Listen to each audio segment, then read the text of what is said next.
জাতিসংঘে যখন ১৪২টি দেশ ফিলিস্তিনের পক্ষে হাত তোলে তখন আশার আলো দেখা যায়। সম্প্রতি গৃহীত হওয়া নিউ ইয়র্ক ঘোষণা আবারও সেই দ্বিরাষ্ট্র সমাধানের কথাই বলছে। কিন্তু গাজার ধ্বংসস্তূপ আর পশ্চিম তীরের কাঁটাতারের দিকে তাকালে প্রশ্ন জাগে, এই দ্বিরাষ্ট্র সমাধান কি আসলেই সম্ভব, নাকি এটি এক নির্মম বিভ্রম? ফিলিস্তিনিদের কাছে এর উত্তরটা কি? চলুন এই মুহূর্তে সোশ্যাল মিডিয়ায় বহুল আলোচিত এই প্রশ্নের গভীরে প্রবেশ করা যাক। প্রথম প্রশ্ন, ফিলিস্তিন কি আদতেই স্বাধীন রাষ্ট্র হতে পারবে? কাগজে কলমে একটি স্বাধীন রাষ্ট্রের ছবি আঁকা সহজ, কিন্তু বর্তমানে ফিলিস্তিনের বাস্তবতা তো ভিন্ন।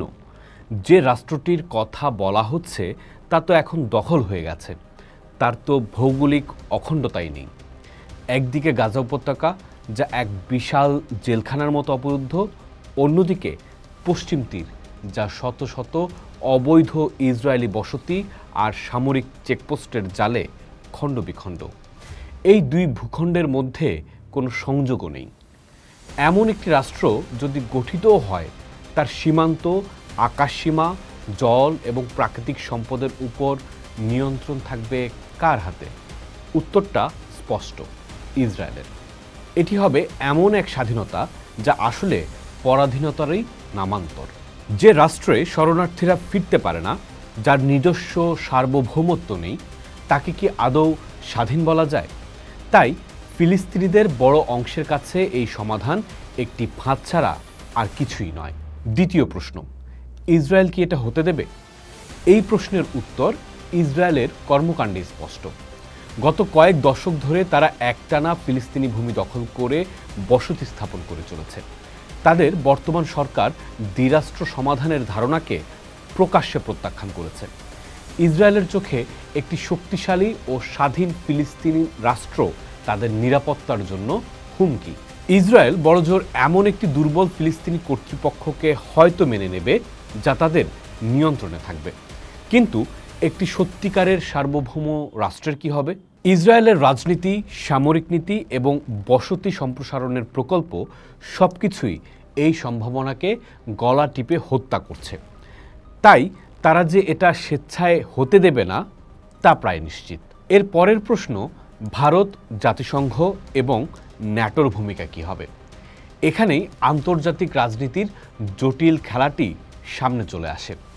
যদিও ইসরায়েলের ঘনিষ্ঠ মিত্র ভারত জাতিসংঘে ফিলিস্তিনের পক্ষে ভোট দিয়েছে, কিন্তু ভুলে গেলে চলবে না, ভারতের সাথে ইসরায়েলের রয়েছে প্রতিরক্ষা ও অর্থনৈতিক সম্পর্ক।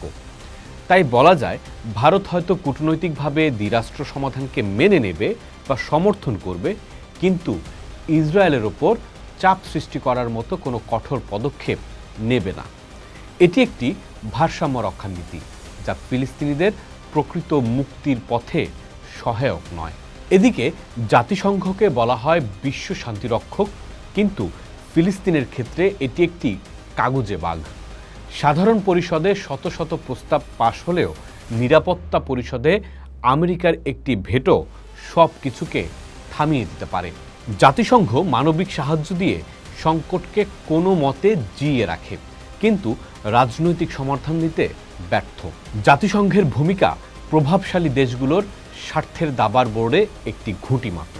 আর ন্যাটো, এটি একটি সামরিক জোট যার প্রধান চালিকা শক্তি আমেরিকা, ইসরায়েলের সবচেয়ে বড় মিত্র।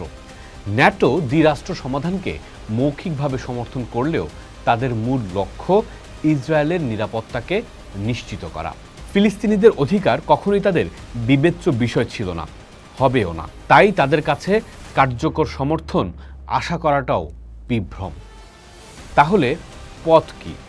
যখন আলোচনার দরজা বন্ধ, আন্তর্জাতিক সম্প্রদায় শক্তিহীন এবং দখলদারিত্ব বেড়েই চলছে, তখন ফিলিস্তিনিদের কাছে একটিই পথ খোলা থাকে, প্রতিরোধ।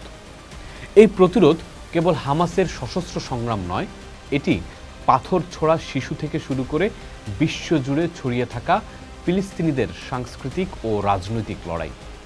ফিলিস্তিনিদের মুক্তি জাতিসংঘের ভেটোর উপর নির্ভর করে না। মুক্তি আসবে নিজেদের সংকল্প, ঐক্য এবং ন্যায় বিচারের লড়াই চালিয়ে যাওয়ার মাধ্যমে। দ্বিরাষ্ট্র সমাধান হয়তো একটি কূটনৈতিক আলোচনা হতে পারে, কিন্তু ফিলিস্তিনিদের কাছে প্রকৃত স্বাধীনতা মানে দখলদারিত্বের সম্পূর্ণ অবসান। আর সেই লক্ষ্য অর্জনের জন্য প্রতিরোধের কোনো বিকল্প নেই। পোস্ট দেখুন, ভাবুন, করুন। থাকুন পোস্টের সাথেই।